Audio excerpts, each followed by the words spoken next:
and welcome to Retrocore, where we take a time out from the 2000s and go back to the 80s and 90s.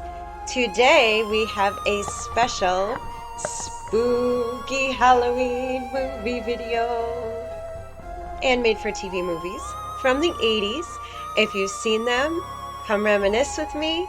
If you haven't, they're worth a look. Let's get started. Number 1 is The Watcher in the Woods. This was from 1980 and it was rated PG. The big star in this movie is Bette Davis. And this is a Disney movie, which is during the Disney dark era, I call it. And maybe some other people do too. This movie is about a family who moves into a house, and it's a very old house in Britain. And this little girl starts getting tormented by the ghost of the daughter who died. That was the previous owner's daughter. And she died, and she's haunting the woods outside their house. So it's really mysterious, but also at the same time, it does not have the levity of other Disney movies. It is literally horrifying. The scenes in there include a bell tower and this girl multiplied 1,000,000 times and blindfold, lots of occult images. I have no clue why, but my sister and I literally rented this movie like 1,000 times from our local video arcade. It was called our local movie store, and it literally gave me so many nightmares, and I kept watching it. I don't know why. There actually is a disclaimer from Disney on this one that says it's not for small children. So Disney obviously wasn't even going towards that demographic in this one.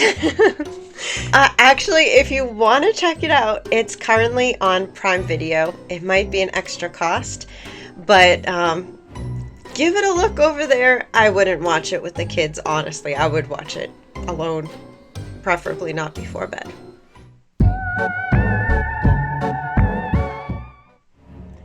Number 2 is Return to Oz. Many of you might have seen this movie, but I've heard of a lot of people who haven't seen it. It is a sequel to The Wizard of Oz, although it is absolutely nothing like the original Wizard of Oz. It is very dark. It came out in 1988. It's rated PG, and it stars Fairuza Balk, who we all know and love in the later 90s. Awesome, quirky actress. So Return to Oz has all the elements to give you the creeps. We have the Wheelers, which are possibly the most terrifying image in Disney history. We have Mombi. Okay, Mombi can take off her head and put on other heads. And she does do that. And she chases around Dorothy. So, that's fun to watch as a kid. We also have, pretty much near the very beginning of the movie, a mental institution, an electric shock therapy, and many people screaming and crying through the halls of this mental institution with probably the scariest looking woman in charge, besides Miss Hannigan, that I've ever seen in my life. And just as you're getting to the end of the movie and you think it can't get any more terrifying, we have King, who is made of stone and turns other people into stone. It is definitely a departure from the wholesome Wizard of Oz, one that is at the absolute top of my favorite movies, probably of all time, which is very odd considering how quirky it is and different from the original Wizard of Oz.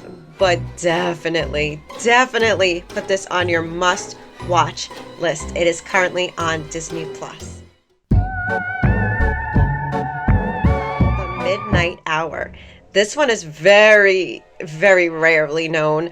I happened to catch it on TV when I was a kid. It was from 1985, made-for-TV movie. I would say it's like one of those campy teenager Halloween type of movies.